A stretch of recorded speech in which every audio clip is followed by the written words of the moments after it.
Hello guys, the study class की online class में आप सभी का हार्दिक स्वागत है। हम साइंस की महामैराथन में पढ़ रहे थे ग्रंथि में मैंने आपको सबसे पहले जो पढ़ाया था उसका हम हल्का सा एक बार रिवीजन कर लेते हैं। मैंने आपको ग्रंथि पढ़ाया था, ग्रंथि के दो टाइप्स पढ़ाए थे मैंने। ग्रंथि के दो टाइप्स में नाम थे उनके, एक तो था अपने अंतःस्रावी ग्रंथि, एक अपने था बाह्यस्रावी ग्रंथि। अंतःस्रावी ग्रंथि को अपन कहते हैं एंडोक्राइन ग्लैंड,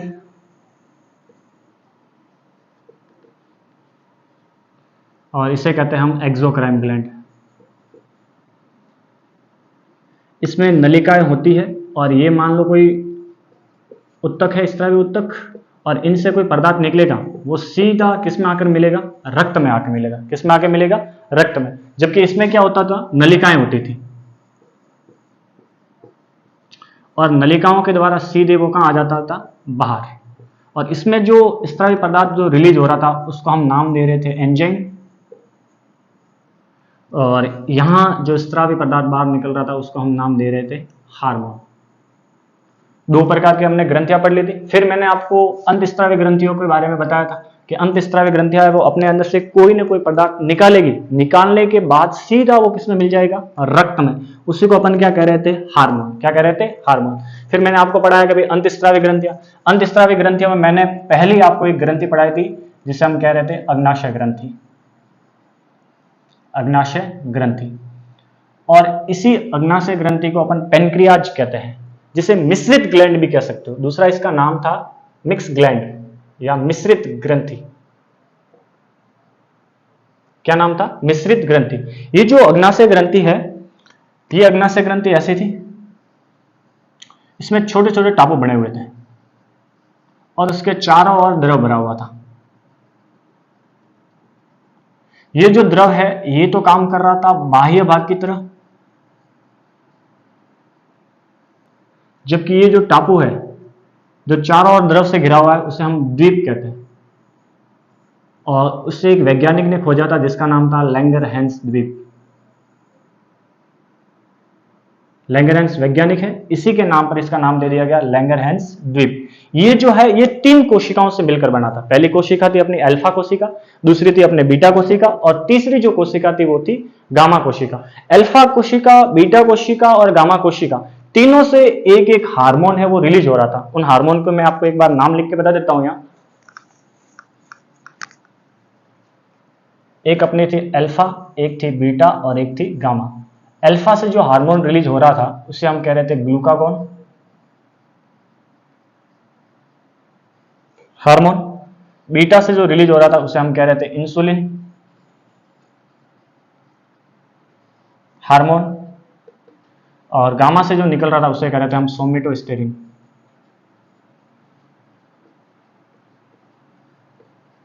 आपके एग्जाम में ये वाला जो है ये वाला सवाल पूछते हैं कि भाई इंसुलिन हार्मोन कौन सी ग्रंथि से निकलता है, तो उसमें सीधा आप नाम बता देना। ग्रंथि का नाम पूछिए तब तो बताना आपने अग्नाशय ग्रंथि, या पूछेगा कि भाई इंसुलिन हार्मोन कौन सी कोशिका से रिलीज होता है या निकलता है, तब आप नाम बताना आपने बीटा कोशिका। कौन सी कोशिका? बीटा कोशिका।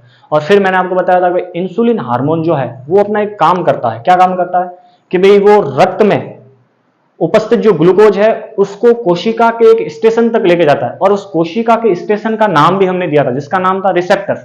क्या नाम दिया था हमने उसका? रिसेप्टर नाम दिया था। वहां तक लेके जाता है। कौन लेके जाता है? Insulin hormone. फिर मैंने आपको बताया क्या नॉर्मल व्यक्ति के यूरिन में ग्लूकोज उपस्थित होता है क्या? नहीं, बिल्कुल भी नहीं। 0% एब्सेंट या अनुपस्थित होता है। अगर किसी को मान लो रोग है, इंसुलिन हार्मोन की कमी है, तो उसको कौन सा रोग हो जाएगा? तो उसको एक रोग होगा जिसका नाम था मधुमेह, या जिसी को इंग्लिश में कह रहे थे अपन डायबिटीज मेलिटस। और उसके भी मैंने आपको दो टाइप्स बताए थे, एक था डीएम फर्स्ट, एक था डीएम सेकंड। 40 साल से कम उम्र में तो डीएम फर्स्ट, और 40 साल के बाद की उम्र में आता है तो डीएम सेकंड। यहां तक हमने पढ़ लिया था। फिर मैंने आपको बताया था कि भाई इंसुलिन हार्मोन के कार्य क्या क्या थे।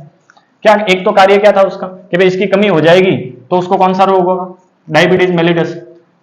एक और काम, दूसरा वाला क्या काम था उसका कि भाई ग्लूकोज को लेके जाएगा। कहां से कहां तक लेके जाएगा? ब्लड वेसल, रक्त वाहिका से या रक्त नलिका से कोशिका के रिसेप्टर तक वो लेके जाएगा। इसी कड़ी में हम आगे बढ़ेंगे और आगे सेकंड वाली अपन पढ़ेंगे ग्रंथि जिसका नाम है पीनियल ग्लैंड। पीनियल ग्रंथि। इसे अपन सबसे छोटी ग्रंथि भी कह सकते हैं, सबसे छोटी ग्रंथि, सबसे छोटी ग्रंथि किसे कहते हैं? पीनियल ग्रंथि। आपका शरीर है, मैंने आपको बताया था कोशिका जो है वो सब जगह ये आपके काम आएगी। बायो पढ़ोगे उसमें कोशिका का एक बहुत अलग ही महत्व है, तो कोशिका के बारे में आपको ध्यान होना जरूरी है। और मैंने 2 वीडियो में नहीं देखे हैं तो आप आगे वाले 2 वीडियो है उसमें देख लेना, मैंने आपको कोशिका के बारे में बता दिया है। अपना शरीर है वो किससे मिलकर बना हुआ है? कोशिकाओं से मिलकर बना हुआ है। तो अपने शरीर पर त्वचा, जिस प्रकार ये कमरा है, कमरे पर ये सीमेंट किया हुआ दिख रहा है आपको, ये कमरे पर, इसी प्रकार अपनी बॉडी पर भी एक सीमेंट किया हुआ, किसका? त्वचा का। किसका किया हुआ है? त्वचा का। ये त्वचा है ये भी कोशिकाओं से मिलकर बनी है। किससे मिलकर बनी है? कोशिकाओं से। और आपको पता हो तो कोशिका के अध्ययन को अपन कहते हैं क्या है? साइटोलॉजी। क्या कहते हैं? साइटोलॉजी। ये बहुत सारी कोशिका मिलती है और क्या बनाती है? त्वचा। तो ये किसकी कोशिका है? त्वचा की कोशिका। किसकी कोशिका है ये? त्वचा की कोशिका, जिसे अपन दूसरा नाम दे सकते हैं मिलेटोसाइट। क्या नाम देते हैं? मिलेटोसाइट। अब पीनियल ग्रंथि, ये है अपनी पीनियल ग्रंथि।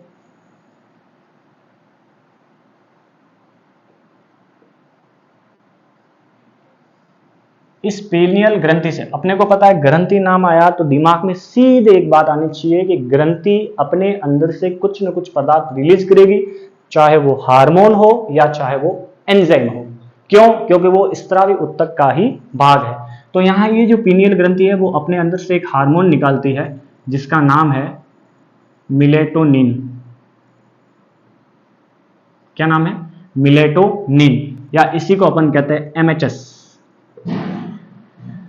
या एमएचएस को अपन कहते हैं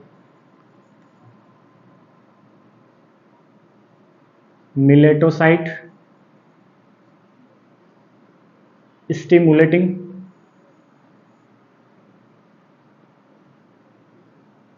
हार्मोन। अब ये काम क्या करता है? पीनियल ग्रंथि है वो अपने आप में से एक पदार्थ रिलीज करती है, हार्मोन रिलीज करती है जिसका नाम है मिलेटोनिन, या शॉर्ट में अपन उसे कह सकते हैं एमएचएस हार्मोन। क्या कह सकते हैं? MHS hormone. जैसे पीनियल ग्रंथि इसको एक्टिव करेगी और वो एमएचएस पदार्थ निकालेगी, तो ये जो मिलेटोनिन हार्मोन है ये त्वचा की जो कोशिका है उसको सक्रिय कर देगी। क्या कर देगी? ये जो त्वचा की ये जो कोशिकाएं हैं, सेल, इनको क्या कर देगी? सक्रिय। और इस कोशिकाओं के अंदर एक वर्णक पाया जाता है जिसका नाम है मिलेनिक वर्णक। कौन सा पाया जाता है? मिलेनिक वर्णक। अब जैसे ही मिलेटोनिन हार्मोन या एमएचएस हार्मोन जो है वो त्वचा की कोशिका को सक्रिय कर देंगे, तो मिलेनिक वर्णक उसके केंद्र में है तो वो कोने पे चला जाएगा, एक्टिव हो जाएगा, बिखरना स्टार्ट हो जाएगा। वो कौन? ये मिलेनिक वर्णक, ये किनारों पर जाना स्टार्ट हो जाएगा। कब? जब पीनियल ग्रंथि एक्टिव होकर क्या निकालेगी? मिलेटोनिन हार्मोन निकालेगी। तो ये जो त्वचा की कोशिका है उसके केंद्र में या उसके बीच में क्या पाए जाते हैं? मिलेनिक वर्णक। ये सक्रिय हो जाएंगे, सक्रिय हो जाएंगे तो ये किनारों की ओर भागेंगे। कौन भागेंगे? ये मिलेनिक वर्णक। अब जैसे ही किनारों की तरफ भागेंगे तो ये काम क्या करेंगे? अब मान लो कोई व्यक्ति है वो कड़ी धूप में खड़ा है तो उससे सुरक्षा करेगा। अब सूर्य से आने वाली किरणें कौन सी है? पराबैंगनी किरणें।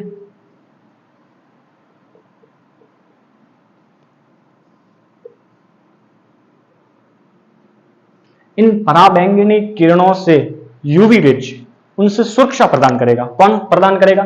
ये मिलेनिक वर्णक। अब जैसे ही सूर्य की किरणें इस पर पड़ेगी, त्वचा पर, अपनी स्किन पर पड़ेगी, ये किरणें हैं वेव्स से।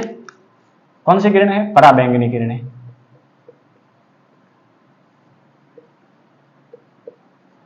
यूवी रेज, ये किरणें क्या करेगी?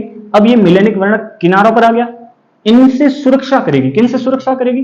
पराबैंगनी किरणों से सुरक्षा करेगी। कौन सुरक्षा करेगी? ये मिलेनिक वर्णक। कब सुरक्षा करेगी? जब मेलेटोनिन हार्मोन या एमएचएस हार्मोन जो है वो किसको सक्रिय कर देंगे? इस त्वचा की कोशिका को। अब त्वचा की कोशिका को सक्रिय करेंगे तो उसके बीच में मेलेनिक वर्णक है संग्रहण किया हुआ, वो टूटेगा और किनारों पर जाएगा। अब पराबैंगनी किरणें हैं वो उसके अंदर प्रवेश नहीं करेगी और इसका खतरा होने से बचेंगे। किसका? कैंसर से बचाव। कैंसर से क्या होगा? बचाव होगा। क्या होगा? बचाव। अब आपने देखा हो तो क्रिकेट मैच में आपने देखा हो तो पूरे मुंह पर व्हाइट व्हाइट एक लेप करके आ जाते हैं। आप लोग कहते हो फैशन है, फैशन नहीं है। अब क्या होता है कि बाहर से जो खिलाड़ी आते हैं उनमें इस हार्मोन की कमी होती है और इस ग्रंथि की कमी होती है। किस ग्रंथि की? पीनियल ग्रंथि है, उसकी कमी होगी। अब जैसे ही पीनियल ग्रंथि की कमी होगी तो मेलेटोनिन हार्मोन या जो एमएचएस हार्मोन है उसकी भी क्या हो जाएगी? कमी। अब कमी हो जाएगी तो क्या होगा? मेलेनिक वर्णक है वो बिखरेगा नहीं, टूटेगा नहीं। अब मेलेनिक वर्णक नहीं बिखरेगा तो सीधी जो किरणें हैं ये पराबैंगनी किरणें ये सीधे शरीर के अंदर प्रवेश करेगी। अब सीधे शरीर के अंदर प्रवेश करेगी तो क्या हो जाएगा? उसको कैंसर। और कौन सा कैंसर होगा? स्किन कैंसर, त्वचा कैंसर।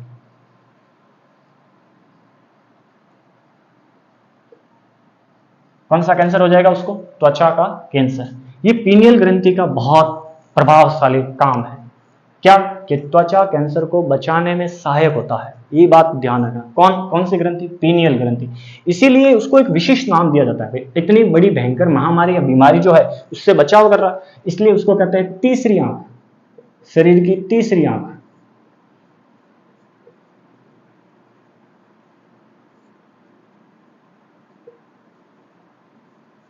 थर्ड आइज, शरीर की तीसरी आंख। या फिर इसी को कहते हैं, ये ध्यान रखना मोस्ट इंपोर्टेंट पूछते हैं सवाल, या फिर कहते हैं अपने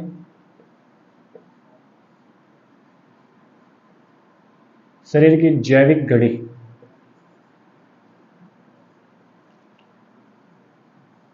ये दो बातें ध्यान रखना। किस किस आपको पूछेगा कि किस ग्रंथि को शरीर की तीसरी आंख कहते हैं? पीनियल ग्रंथि। सबसे छोटी ग्रंथि कौन सी होती है? पीनियल ग्रंथि। हालांकि पीयूष ग्रंथि भी सबसे छोटी होती है, वो हम आगे पढ़ेंगे इससे आगे। तो पीनियल ग्रंथि सबसे छोटी होती है। और फिर आपको पूछे कि भाई शरीर की सबसे छोटी तो पूछे तो ये तो लिखा हुआ है, फिर पूछे कि शरीर की तीसरी आंख किसे कहते हैं? पीनियल ग्रंथि को। शरीर की जैविक घड़ी किसे कहते हैं? पीनियल ग्रंथि को। पीनियल ग्रंथि से कौन सा हार्मोन निकलता है? Melatonin hormone. तो ये जो त्वचा का जो रंग है कि भाई कोई काला है, गोरा है, जो भी है, त्वचा का रंग भी किस पे डिपेंड करता है? मेलेनिक वर्णक पर। अब मेलेनिक वर्णक किस पे डिपेंड करता है? मेलेटोनिन हार्मोन पर। ये किस पर डिपेंड करता है? पीनियल ग्रंथि पर। देखो कड़ी से कड़ी जुड़ी हुई है। ये नहीं होगा तो ये नहीं होगा, ये नहीं होगा तो ये नहीं होगा, तो कड़ी से कड़ी अपने क्या है? जुड़ी हुई है। इसलिए त्वचा का जो रंग है वो भी इसी पर डिपेंड करता है।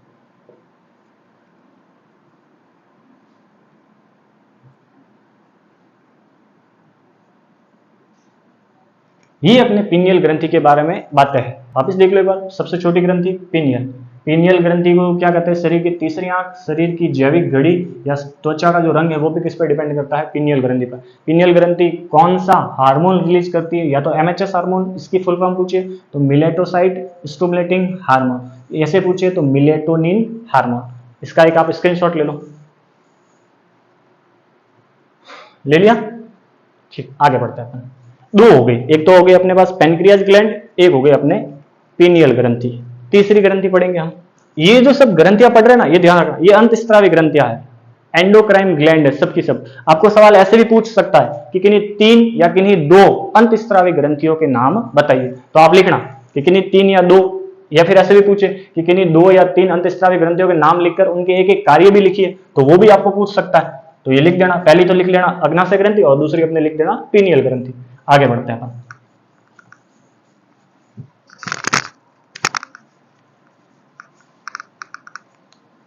आगे वाली ग्रंथि सबसे बड़ी ग्रंथि है, उसमें आप थोड़ा ध्यान देना, और सबसे इंपॉर्टेंट ग्रंथि भी है। शरीर का सब पूरा का पूरा ध्यान रखने वाली ग्रंथि वही है, पूरा बैलेंस करने वाली ग्रंथि वही है अपनी। उस ग्रंथि का नाम है अपने पीयूष ग्रंथि।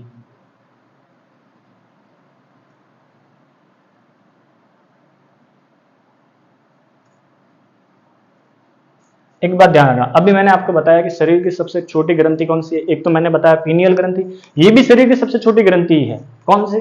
पीयूष ग्रंथि। ध्यान देना आप आगे।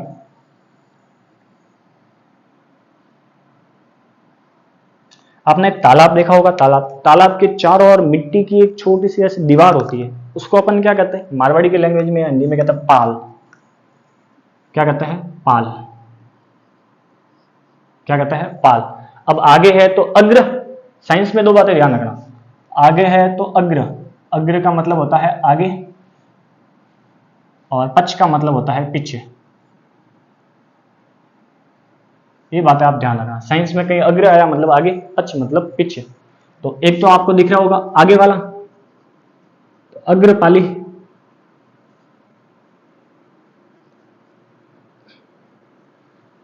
बीच में है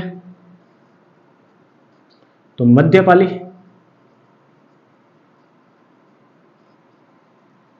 और सबसे पीछे है तो पक्षपाली।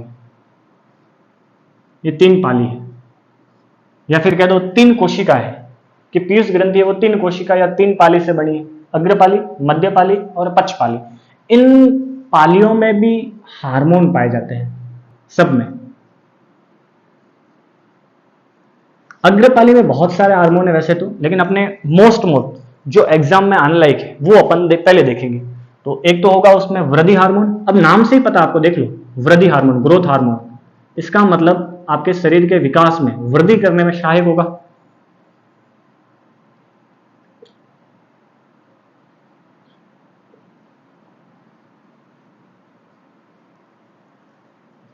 प्रोलैक्टिक हार्मोन,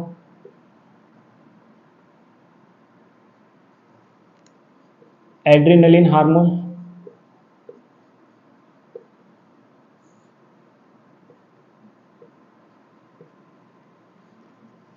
एक अपने टीएचएस हार्मोन।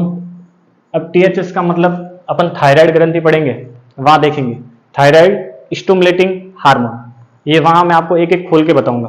तो अभी आप कंफ्यूजन मत होना कि सर इसकी फुल फॉर्म क्या है। वैसे इसके फुल फॉर्म मैं आपको बता देता हूं, थायराइड स्टिमुलेटिंग हार्मोन। एक होगा एसीटीएच एच हार्मोन, एक अपने होगा एलएच हार्मोन, एक होगा एपएचएस हार्मोन। ये दोनों जो हार्मोन है ये तो हम पढ़ेंगे जनन में, सेक्सुअल कॉन्टेक्ट पढ़ेंगे जनन तंत्र, वहां अपन इस टॉपिक को, ये एलएच हार्मोन और एपएचएस हार्मोन हम यहाँ पढ़ेंगे, जो नर और मादा दोनों में होते हैं, नर और मादा, या फिर शॉर्ट में कहो तो अपन कह दो वर्षण या फिर अंडाशय, दोनों में, वहां अपन पढ़ेंगे उन दोनों को। ठीक है, ये तो सब अग्रपाली में सब होता है। कौन कौन से होते हैं? वृद्धि हार्मोन, प्रोलैक्टिक हार्मोन, एड्रेनलिन हार्मोन, ये अपन आगे और पढ़ेंगे। ये तीन इसमें इंपॉर्टेंट है, वृद्धि हार्मोन, प्रोलैक्टिक हार्मोन और एड्रेनलिन हार्मोन। इंपॉर्टेंट ये भी है, लेकिन इस आगे वाला हम टॉपिक पढ़ेंगे आगे वाला, और वहां अपन देखेंगे। आपको नहीं दिख रहा होगा आगे, तो मैं आगे लिखूंगा वहां, तो अपन वहां देख लेंगे। यहां तक ये तीन आपको दिख रहे होंगे, वृद्धि हार्मोन, प्रोलैक्टिक हार्मोन, एड्रेनलिन हार्मोन, ये तीन हम पहले देखेंगे, फिर इसके बाद अपन देखेंगे। इसी प्रकार मध्यपाली में भी होती है एक ग्रंथि होती है जिसका नाम है पीनियल ग्रंथि, और मैंने आपको पीनियल ग्रंथि पढ़ा दिया। और पीनियल ग्रंथि से हार्मोन भी रिलीज होता है जिसका नाम है एमएचएस या मिलेटोनिन हार्मोन। नाम लिखना तो मैं आपको लिख देता हूं, मिलेटोनिन हार्मोन।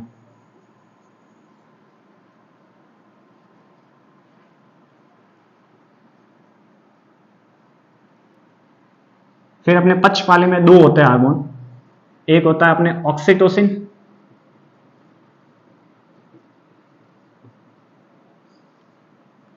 एक अपने होता है वैसोप्रेसिन।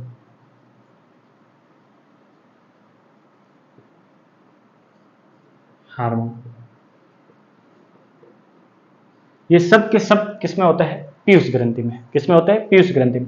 वापस देख लो एक बार, पीयूष ग्रंथि के तीन टाइप्स होते हैं, या पीयूष ग्रंथि तीन भागों से मिलकर बनी है, अग्रपाली, मध्यपाली या पक्षपाली। अग्रपाली में बहुत सारे हार्मोन होते हैं, जिसमें देख लो वृद्धि हार्मोन है, प्रोलैक्टिक है, एड्रेनलिन है, टीएचएस है, एसीटीएचएस है, एलएच है, एफएचएस है। अब आपको अगर सर इनकी फुल फॉर्म क्या, हम आगे देखेंगे कि फुल फॉर्म इसकी क्या है। इससे पहले आप ये तीन इंपॉर्टेंट याद रखना, वृद्धि, प्रोलैक्टिक और एड्रेनलिन। इसी प्रकार मध्यपाली में आ जाओ, मध्यपाली में पीनियल ग्रंथि, एमएचएस हार्मोन निकलता है या मिलेटोनिन हार्मोन निकलता है। ये वाली तो मैंने आपको पढ़ा दी है, तो ये तो पढ़ने की जरूरत नहीं है। पीनियल ग्रंथि मैंने अभी आपको पढ़ा दी है। रही बात अग्रपाली और पक्षपाली की, ये अपन बातें देखेंगे। इससे पहले आप इसका एक स्क्रीनशॉट ले लो, फिर हम एक एक को पकड़ के अच्छे से उसको खोलते हैं। एक बार स्क्रीनशॉट ले लो उसका, ले लिया? ठीक, आगे बढ़ते हैं।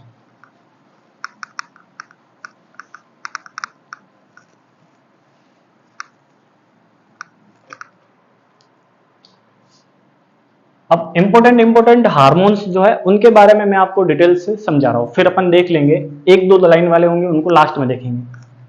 प्रोलैक्टिक हार्मोन,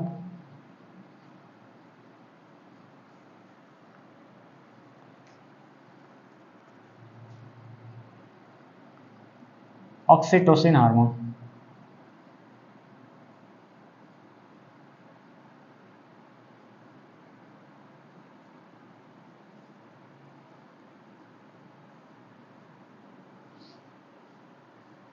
प्रोलैक्टिक।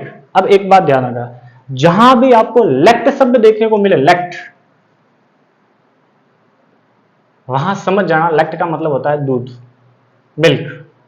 जहां भी लैक्टिक अम्ल, प्रोलैक्टिक, जहां पीछे कहीं भी या आगे कहीं भी आपको लैक्ट शब्द दिखे, मतलब तुरंत आपके दिमाग में बात आनी चाहिए, मतलब वहां क्या होगा, दूध से रिलेटेड कोई ना कोई बात तो वहां पर होगी। तो दो बात है, पहला वाला अपना हार्मोन है प्रोलैक्टिक हार्मोन। क्या नाम है? प्रोलैक्टिक हार्मोन। इस हार्मोन को हम दुग्ध निर्माण हार्मोन भी कहते हैं। दुग्ध निर्माण हार्मोन। दुग्ध निर्माण का मतलब कोई प्रेग्नेंट लेडी है, उसके अंदर स्तन में दूध का जो निर्माण करता है, दूध बनाने की जो प्रक्रिया है वो स्टार्ट करता है, वो जो काम करने की क्षमता होती है वो होती है प्रोलैक्टिक हार्मोन में। इसलिए उस हार्मोन को कहते हैं अपन दुग्ध निर्माण हार्मोन। और ये जो हार्मोन है ये 6 से 8 महीने बाद निकलना स्टार्ट हो जाता है, तब जाके दूध बनता है। ऐसा नहीं कि भाई पहले या दूसरे महीने में, तीसरे महीने में दूध बनना स्टार्ट हो जाता है, ऐसा नहीं होता। उसके एक निर्माण की प्रक्रिया होती है, वो होती है 6 से 8 महीने के बाद में ये धीरे धीरे प्रोलैक्टिक हार्मोन निकलना स्टार्ट हो जाता है और मां के स्तन में दूध के निर्माण की प्रक्रिया क्या हो जाती है, स्टार्ट। इसलिए इसे क्या कहते हैं, दुग्ध निर्माण हार्मोन भी कहते हैं। दो बातें ध्यान रखना, प्रोलैक्टिक हार्मोन क्या काम करता है, प्रोलैक्टिक हार्मोन जो है वो दूध बनाने का काम करता है, इसलिए उसे दुग्ध निर्माण हार्मोन भी कहते हैं। कब बनता है ये? 6 से 8 महीने के बाद धीरे धीरे मां के स्तन में बनना क्या हो जाता है, स्टार्ट हो जाता है। दूसरी बात, ऑक्सीटोसिन हार्मोन। अब ये बना रहा है तो ये क्या करेगा, ये निकालेगा, इसलिए इसका नाम है दुग्ध स्त्रावण हार्मोन। दुग्ध स्त्रावण हार्मोन मतलब दूध को रिलीज करता है, निकालने में जो सहायक होता है। अब देखो, बना तो कौन रहा है, प्रोलैक्टिक हार्मोन, लेकिन निकाल कौन रहा है, वो निकाल रहा है ऑक्सीटोसिन हार्मोन। दूध को बाहर निकालने में जो सहायक होता है वो कौन होता है, ऑक्सीटोसिन हार्मोन, जबकि बनाने में कौन सहायक होता है, प्रोलैक्टिक हार्मोन, इसलिए उसे कहते हैं दुग्ध स्त्रावण हार्मोन। दूसरी बात, एक बात आप ध्यान रखना, जैसे कोई प्रेग्नेंट लेडी है, अब बच्चे को जन्म दे रही है, जन्म मतलब प्रसव, प्रसव मतलब जन्म देना, प्रसव में सहायता, ये हार्मोन बहुत इंपॉर्टेंट हार्मोन है। कोई मां बच्चे को जन्म दे रही है तो उसके जन्म के समय ये हार्मोन ज्यादा निकलता है। अब ये ज्यादा निकलेगा तो दर्द रहने की संभावना है वो कम रहती है, तो प्रसव में सहायक होता है कौन, ऑक्सीटोसिन हार्मोन जो है वो प्रसव में भी सहायक होता है। तीसरी बात, आपने देखा होगा किसी मां को बच्चे पे लाड आता है, या आपको भी किसी बच्चे पे लाड आता होगा, तो लाड आने का ऐसा ही कोई कारण नहीं है कि आपकी मर्जी हुई लाड आ गया, नहीं, उसके लिए भी ये वाला हार्मोन सहायक है। कौन सा हार्मोन, ऑक्सीटोसिन हार्मोन। कौन सा हार्मोन, ऑक्सीटोसिन हार्मोन, इसीलिए उसको लविंग हार्मोन कहते हैं। लविंग हार्मोन, आपके अंदर प्यार, स्नेह, भावुकता, इन सब की आपके अंदर क्षमता आ जाती है, उसके लिए जो काम होता है वो ऑक्सीटोसिन हार्मोन का होता है। इस ऑक्सीटोसिन हार्मोन के कारण ही आपको किसी पे प्यार आता है, किसी से स्नेह हो जाता है, मान लो आपके अंदर भावुकता आती है, वो सब कौन सा हार्मोन करता है, ऑक्सीटोसिन हार्मोन। दूध को रिलीज करने में भी कौन सा सहायक होता है, ऑक्सीटोसिन हार्मोन। प्रसव में भी कौन सा सहायक होता है, ऑक्सीटोसिन हार्मोन, इसीलिए उसे लविंग हार्मोन भी कहते हैं। क्या कहते हैं, लविंग हार्मोन।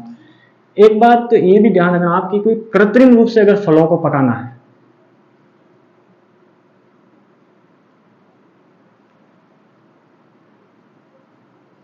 समय से पहले अगर फलों को पकाना है,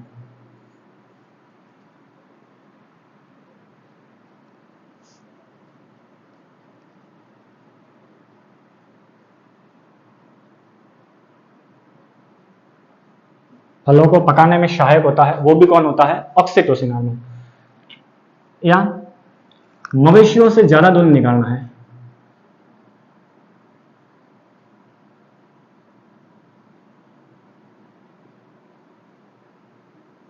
ज्यादा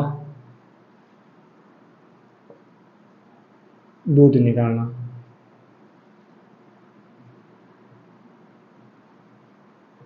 मवेशियों से ज्यादा दूध निकालना है तो भी कौन सहायक होता है? Oxytocin hormone. अब वो कई बार यहाँ ऑक्सीटोसिन हार्मोन पे कई बार सवाल आया है कि आपको पूछेगा कि प्रसव में कौन सहायक होता है? Oxytocin hormone. लविंग हार्मोन किसे कहते हैं? Oxytocin hormone. कृत्रिम रूप से समय से पहले फलों को पकाने में कौन सहायक होता है? Oxytocin hormone. पूछेगा भविष्य में क्षमता से ज्यादा दूध निकालना है या ज्यादा दूध निकालने में कौन सहायक है? Oxytocin hormone. आपने देखे होंगे भैंस गाय वगैरह होता है तो लालची आदमी होता है वो इंजेक्शन लगाते हैं, फिर उससे क्या होता है कि दूध ज्यादा निकलता है। अब उसके लिए इंजेक्शन कौन सा लगता है? ऑक्सीटोसिन हार्मोन के क्या लगते हैं? इंजेक्शन लगते हैं। ये दोनों बातें इनके बारे में ध्यान रखना। प्रोलैक्टिक हार्मोन जो है वो दूध निर्माण करता है, बाहर निकालने का काम कौन करता है? Oxytocin hormone. प्रोलैक्टिक हार्मोन कब निकलता है? 6 से 8 महीने के बाद निकलना, धीरे धीरे बनना क्या हो जाता है? स्टार्ट। प्रसव में कौन सहायक होता है? Oxytocin hormone. लविंग हार्मोन किसे कहते हैं? Oxytocin hormone. आपके अंदर प्यार स्नेह भावुकता की ये क्षमता कौन जागरूक करता है? Oxytocin hormone.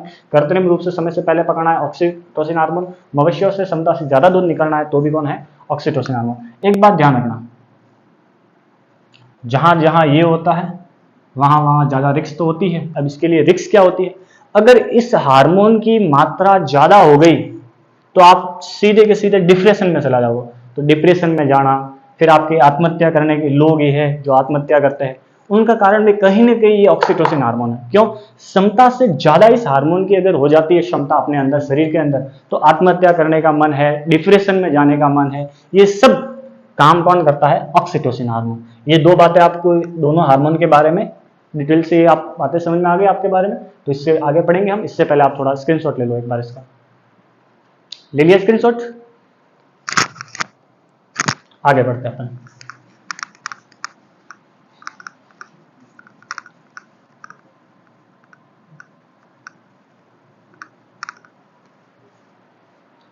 आगे हम पढ़ते हैं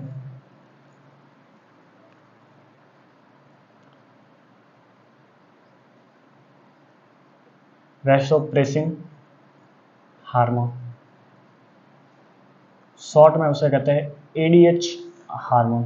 अब क्यों कहते हैं उसे एडीएच हार्मोन? फुल फॉर्म क्या होती है अभी देखेंगे, खुद निकाल के बताएंगे कहां से आई है ये। देखो,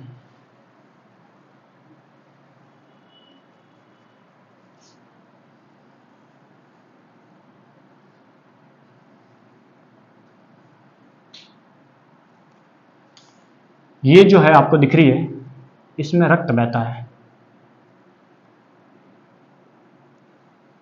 अब रक्त बहता है किसमें? नली में, इसलिए उसका नाम हो गया रक्त नली। इसका मतलब इसका जो नाम है ब्लड वेसल, या फिर हिंदी में कह दो रक्त नली का या रक्त वाहिका, कोई भी आप कह दो, जो आपकी इच्छा है, जो आपको नाम पसंद आए वो कह सकते हो। क्या बहता है इसमें? ब्लड। ये आपको जो दिख रही है ये किडनी है, और किडनी को हिंदी में कहते हैं वृकक। क्या कहते हैं? वृकक।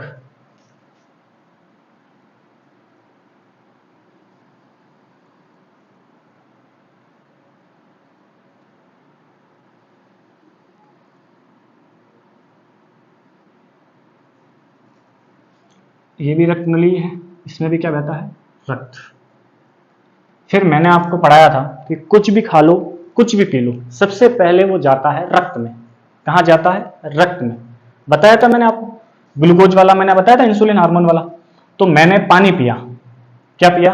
पानी। अब जैसे ही मैं पानी को पीऊंगा तो सीधा वो कहाँ जाएगा? रक्त में। मान लो ये वाटर है, अब मैंने वाटर को पिया तो सीधा वो वाटर कहाँ आ गया? अपने रक्त में। वाटर कहाँ आ गया? रक्त में। अब जैसे ही जाएगा किडनी में, जैसे ही जाएगा वहां पर लगे हुए चलनी, मैंने आपको बताया था। अब यहां ब्लड जाए, ये ब्लड के साथ में वाटर भी जाएगा। अब ब्लड के साथ में वाटर भी जाएगा तो यहां चलनी लगी हुई है, इस चलनी का नाम है अपने, और इस चलनी का नाम क्या था? Bowman capsule.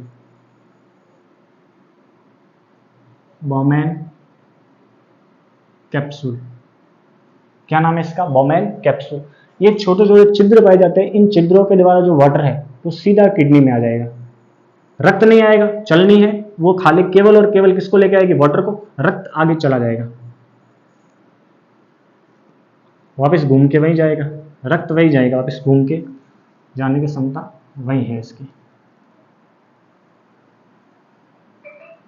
वापस घूम के वापस कहाँ जाएगा, इसी के अंदर वो वापस चला जाएगा। अब यहाँ वाटर इकट्ठा हो गया, क्या इकट्ठा हो गया, वाटर, जितना पानी पिया था उतना का उतना यहाँ आ गया, मान लो 100% पिया था 100% आ गया, 1 गिलास पिया था 1 गिलास आ गया। अब एक बात आप मुझे बताना, यहाँ वाटर आ गया, अब मैंने 1 गिलास पानी पिया, पूरा का पूरा वो सीधा रक्त में आ गया और रक्त से सीधे इस चलनी के द्वारा किस में आ गया, इस किडनी में आ गया। आप मुझे एक छोटी सी बात सोच समझ के बताना, क्या जितना पानी पिया था उतना का उतना अपन त्यागते हैं क्या? नहीं। आप सभी को पता है जितना पानी पीते हैं उतना हम त्यागते नहीं है। तो क्या करें, तो यहाँ से पानी को खाली करना पड़ेगा, क्योंकि यहाँ से तो सीधा इस मूत्र वाहिका के द्वारा क्या आ जाएगा, बाहर। तो खाली करने के लिए क्या मंगवाए, एक टैंकर मंगवाते हैं और टैंकर से यहाँ से अपन क्या कर देते उसको खाली और कहीं और उसको लेके चले जाते। तो यहाँ पर टैंकर मंगवाया आपने एक, और ये टैंकर वाला कहता है भाई साहब मेरी एक शर्त है, मैं पूरा का पूरा पानी नहीं भरूंगा क्योंकि इतनी मेरी टैंकर की क्षमता नहीं है। तो कितनी क्षमता है कि जितना पानी है उसका केवल और केवल 15% पानी मैं अपने टैंकर में भरूंगा। कितना भरूंगा, 15%, केवल और केवल कितना भरूंगा मैं, 15। फिर टैंकर वाला पूछता है भाई साहब मैंने पानी भर लिया है, अब मुझे ले कहां जाना है? तो टैंकर वाला कहेगा कहां ले जाना है, तो टैंकर वाला जाता है, फिर हम उसको कहते हैं कि भाई साहब उसको लेके जाना है वापस जहां से लाया था वहां उसको वापस छोड़ दो। ये कहां से लाया था उसको, कि रक्त नलिका से अपन लेके आए थे, वापस उसको रक्त नलिका तक छोड़ दो। ठीक है, तो वापस टैंकर वाला उसको छोड़ने के लिए आता है रक्त नलिका तक, कितना, 15%। और यहां से ये जो वाटर है ये पुनः किस में आ जाता है, रक्त नली में। किस में आ जाता है, रक्त नली में। कौन लेके आता है, ये टैंकर।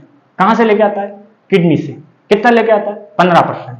बात समझ आ रही है, आगे बढ़ते हैं।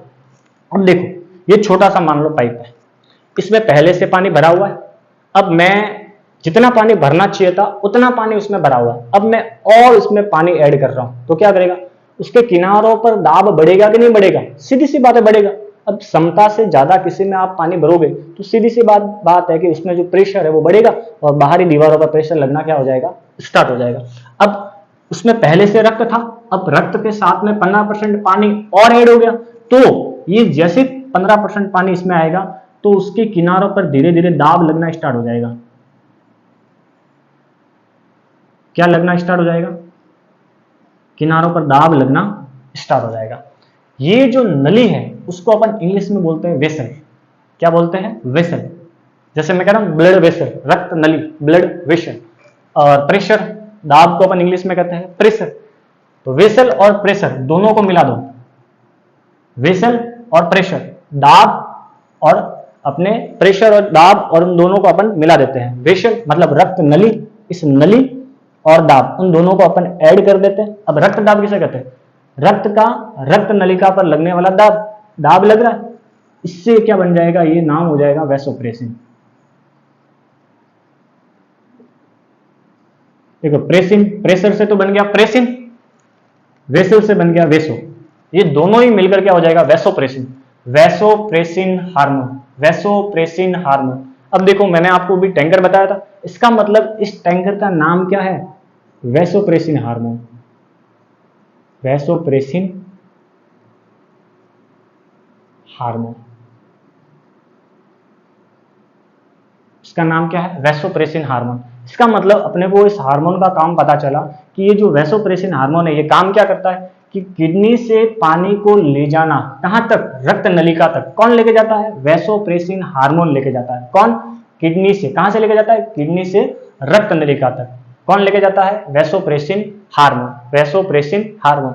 तब आपने देखा होगा या आपके मन में छोटा सा अगर बात दिख रही हो या डाउट अगर क्लियर नहीं हो रहा हो तो देखो, जिसके अंदर वैसोप्रेसिन की हार्मोन ज्यादा होगी, अब देखो नॉर्मल व्यक्ति के अंदर तो वैसोप्रेसिन हार्मोन कितने परसेंट लेके जाता है, 15। मान लो कि भाई मेरे अंदर वैसोप्रेसिन की हार्मोन ज्यादा है, अब मैं पानी पिया, मैंने यहां पानी आया, अब जैसे वैसोप्रेसिन हार्मोन की क्षमता ज्यादा हो जाएगी तो पानी को यहां से यहां ले जाने की या टैंकर की क्षमता बढ़ेगी कि घटेगी, अब सीधी सी बात है बढ़ेगी, क्योंकि वैसोप्रेसिन बढ़ रहा है तो यहाँ पानी ले जाने की क्षमता भी क्या होगी, बढ़ेगी। तो आपने देखा होंगे रेगिस्तान में रहने वाले जो ऊंट होते हैं, आपने देखा होगा एक बार पानी पीते हैं 7-8 दिन तक रहते हैं। इसका मतलब क्या है, इसका मतलब यही है कि लॉजिक क्या है कि वैसोप्रेसिन हार्मोन उनके अंदर क्या होता है, ज्यादा।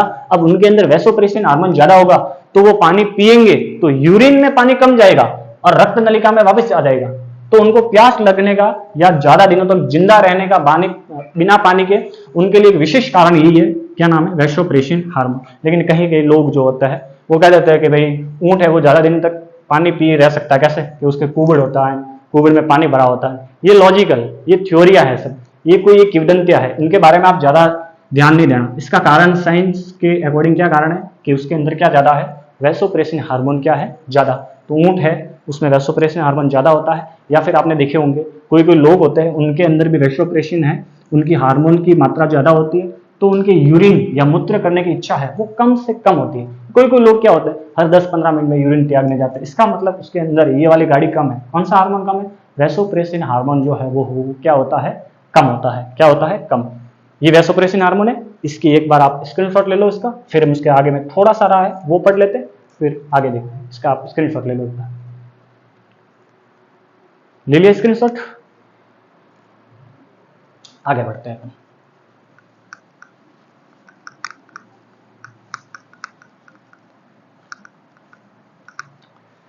आप साइंस में आपको कहीं भी दो वर्ड दिखे, एक तो अपने आएगा डाई यूरिया, एक आएगा अपने डिस यूरिया। डाई का मतलब क्या होता है, दुगना, मतलब यूरिन का दुगना होना, यूरिन का दुगना। डिस यूरिया, डिस का मतलब होता है दर्द, यूरिन त्यागते समय दर्द।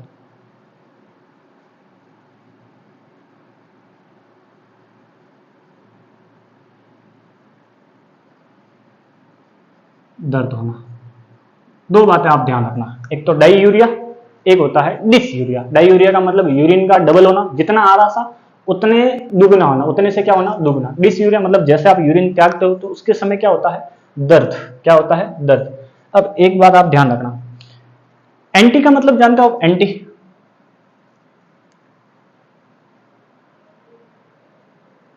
अपोजिट।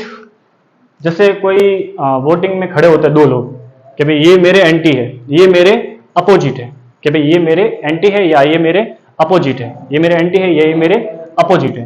अपन कहते हैं एंटी, कि भाई ये मेरे अपोजिट खड़ा हुआ है, प्रतिपक्ष, विपक्ष, वो अपने क्या कहलाता है, एंटी। अब मैं आपके सामने दो बातें रख रहा हूं, अपने किडनी बनाई थी और किडनी में पानी ज्यादा था, ज्यादा था, और वो ले जा रहे थे अपन ब्लड वेसल तक लेके जा रहे थे, इसलिए उसका क्या नाम दे दिया था आपने, वैसोप्रेसिन हार्मोन। अब मान लो इस हार्मोन की अपने अंदर कमी होगी, किस हार्मोन की, वैसोप्रेसिन हार्मोन की अपने अंदर क्या होगी, कमी। तो वैसोप्रेसिन हार्मोन की कमी होगी तो यहां से यहां पानी ज्यादा जाएगा या कम, कम जाएगा, सीधी सी बात है। अब यूरिन ज्यादा निकलेगा या कम, ज्यादा निकलेगा। मतलब डाई यूरिया, डाई यूरिया, डाई यूरिया। अब जैसे वैसोप्रेसिन कम होगा तो यूरिन की मात्रा बढ़ेगी और यूरिन त्यागने की इच्छा भी क्या होगी, कम। अब वैसोप्रेसिन क्या करता है, वैसोप्रेसिन हार्मोन जो है वो उसके एंटी काम करता है, अपोजिट काम करता है। डाई यूरिया हो रहा था मतलब यूरिन दुगना हो रहा था, तो वैसोप्रेसिन हार्मोन क्या करेगा, उस यूरिन जो दुगना हो रहा है उसको क्या करेगा, कम, मतलब एंटी काम कर रहा है। इसीलिए इस वैसोप्रेसिन हार्मोन का दूसरा नाम हो गया एडीएच हार्मोन या फिर एंटी डाईयूरेटिक हार्मोन।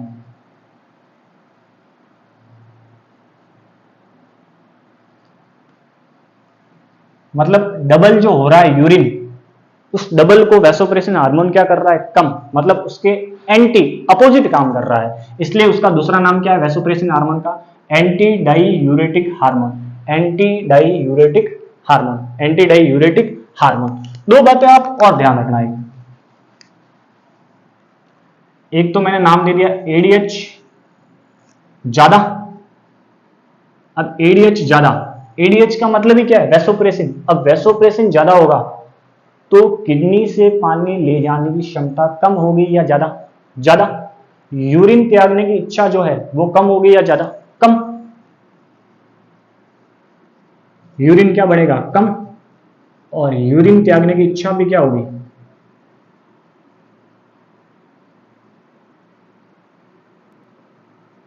इच्छा कम होगी, सीधी सी बात है। एडीएच ज्यादा, यूरिन कम, यूरिन त्यागने की इच्छा कम। इसका जस्ट अपोजिट ले लो आप, एडीएच कम तो यूरिन ज्यादा, अब यूरिन ज्यादा तो यूरिन बाहर निकालने की क्षमता ज्यादा।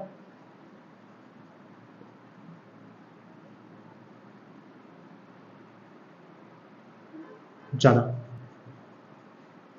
ये बात आप ध्यान रखना।